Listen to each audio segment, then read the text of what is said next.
today's video where I will be reading bedtime stories or other nursery stories until you fall asleep. Please bear with me because right now I'm not feeling well, so my throat is kinda bothering me, but life goes on and I need to record a video, so I hope you guys enjoy this video.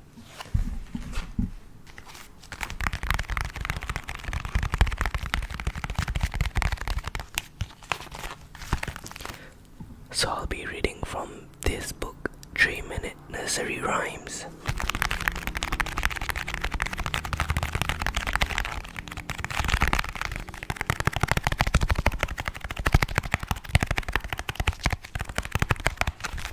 Okay, give me a minute to set up the book and the microphone. So let's begin. The title is There Was an Old Woman.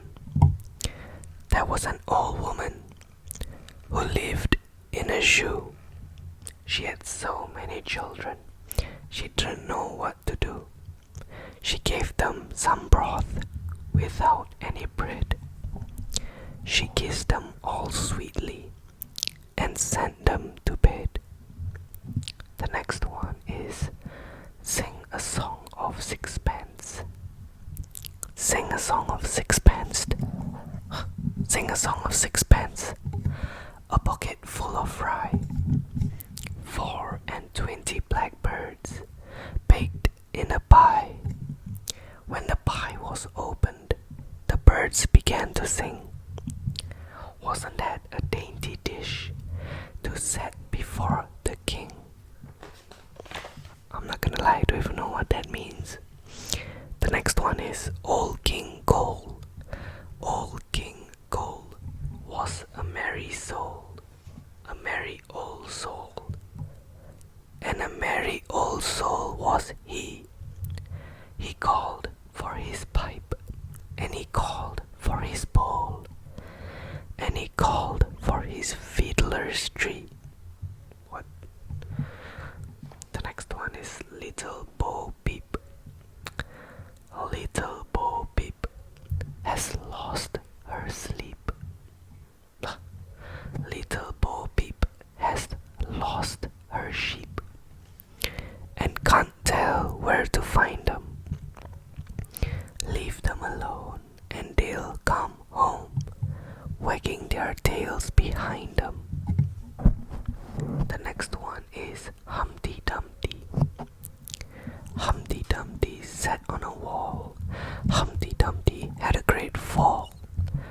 All the king's horses and all the king's men couldn't put Humpty together again. Peter, Peter, pumpkin eater, had a wife and couldn't keep her. He put her in a pumpkin shell, and there he kept her very well. Mary, Mary, quite contrary, how does your garden grow with silver bells and cockle shells and pretty maids all in a row? Hey diddle diddle, the cat and the fiddle, the cow jumped over the moon, the little dog laughed to see such sport, and the dish ran away with the spoon. Wow. I swear half of these don't even have any meaning. Far away in the land of the night sky, there live many, many stars. Once there was a little star named Twinkle. His mother was a safe journey star. His father was a get well star.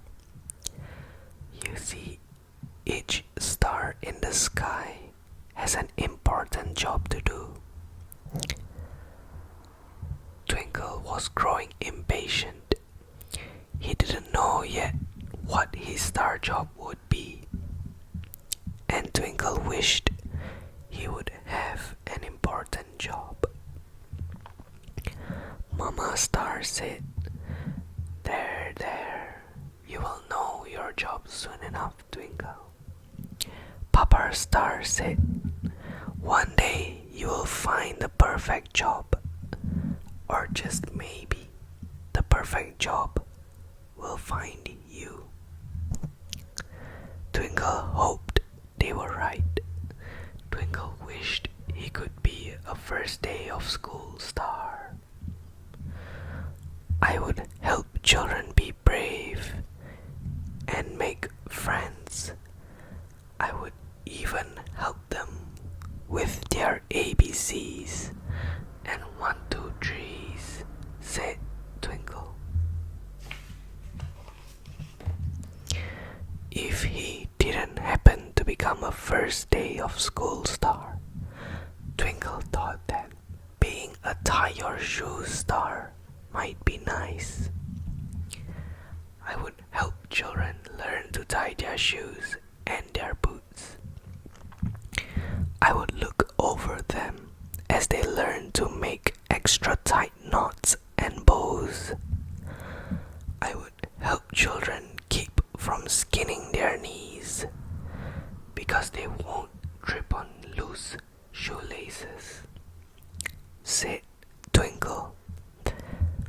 Why, I'd even help them learn their left from their right. If Twinkle didn't end up being a first day of school star, and if being a tie your shoe star didn't work out either, he thought that being a learn to swim star might be fun. If I become a learn to swim star, I would help children learn to not be afraid of the water. First, they could learn to float, and then they'll learn to kick and paddle in the water. I would help them learn to breathe as they swim, said Twinkle. Oh, that does sound like fun, all that splashing about. So, Twinkle would dream, wishing for a good star job.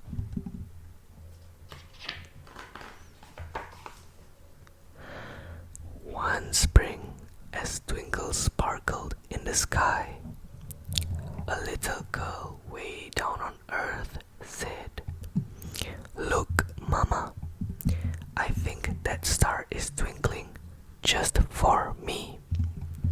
I will make a wish on that star." She closed her eyes and said, "Starlight, star bright, first star I see tonight. I wish I may, I wish I might, have the wish I wish tonight." "Mama, Papa," cried Twinkle, "I heard a wish. I heard a little girl wish for a friend." Mama and Papa Star smiled. "You must be a wishing star, Twinkle." Twinkle was very happy. "What do I do now?" he asked. "How will I make her wish come true?" "You will know," said Mama and Papa Star.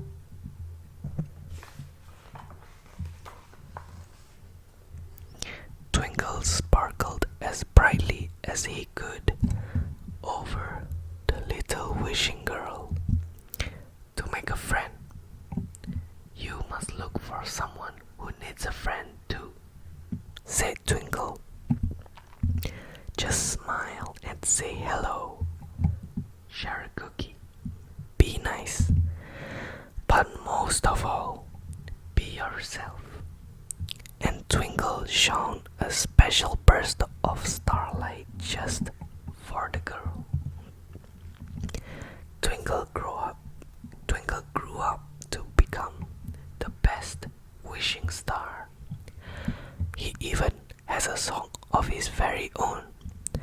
"Twinkle, twinkle, little star, how I wonder what you are.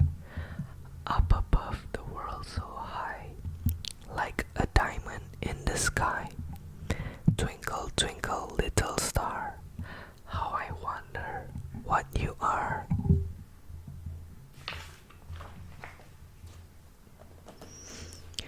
Once there was a very fine farm with a very fine barnyard. Many fine chickens clucked around the fine barnyard. One of these chickens was a fine rooster who had a fine, fine voice. He liked to strut around the backyard, around the barnyard, preening his fine, shiny feathers. He knew he was very important. The other animals knew it too.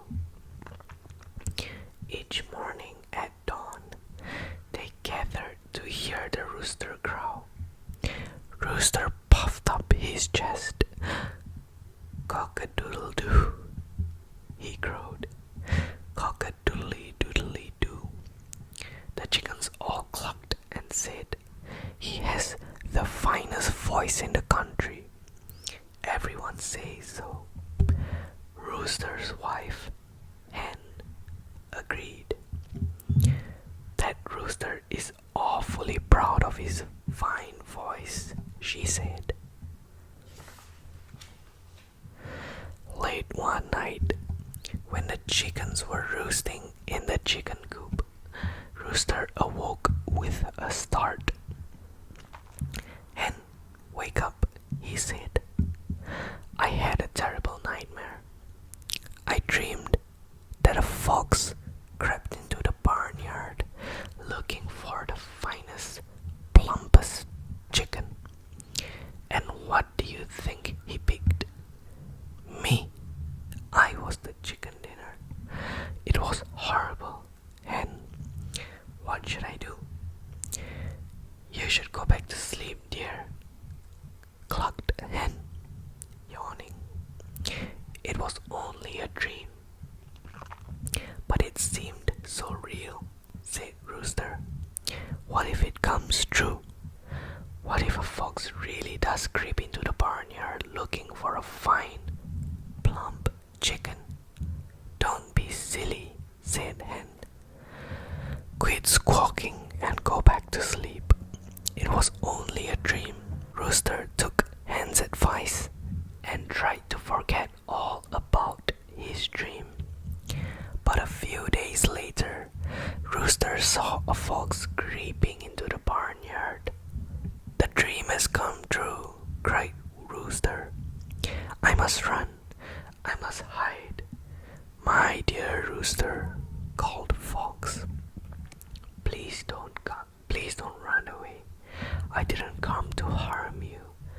I came only to hear your voice." Rooster stopped. "My voice?" "Yes," said Fox. "I knew your father. He was a fine rooster with a fine voice. I wanted to see if you can crow as well as he did." "Of course I do," said Rooster. "I have the finest crow in the entire country. Everyone says so." "I'd like to hear it for myself," said Fox. Rooster puffed up his chest. "Cock-a-doodle-doo," he crowed. "Cock-a-doodly-doodly-doo." "Amazing, magnificent," said Fox. "Your voice is almost as fine as your father's." "Almost," said Rooster. "Yes, almost," said Fox. "Your father's voice was a little deeper, a little fuller, and a little louder. Of course, he always crowed with his eyes shut tight, standing on his tiptoes. Oh, and he also raised his beak up towards the sky." Rooster didn't want to be almost as good as his father. He wanted to crow even better. He wanted everyone to know that he had the finest crow in the country. So Rooster shut his eyes tight. He stood on his tiptoes.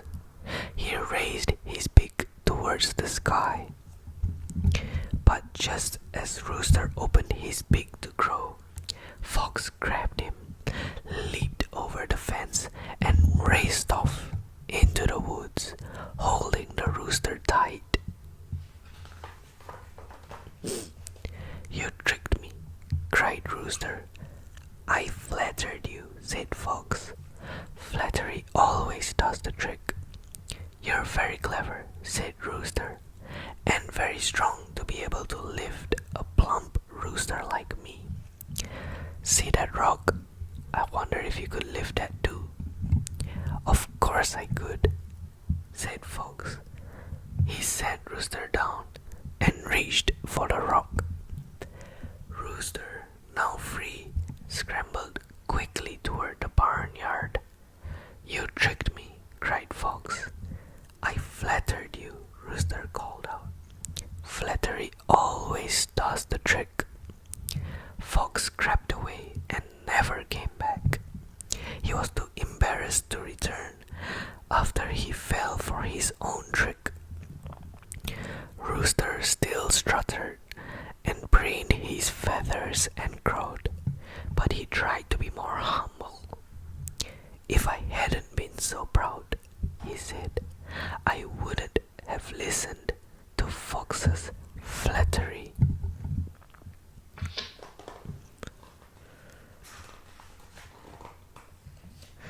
Okay, that's the end of the story. So I have read a few nursery rhymes and 2 stories.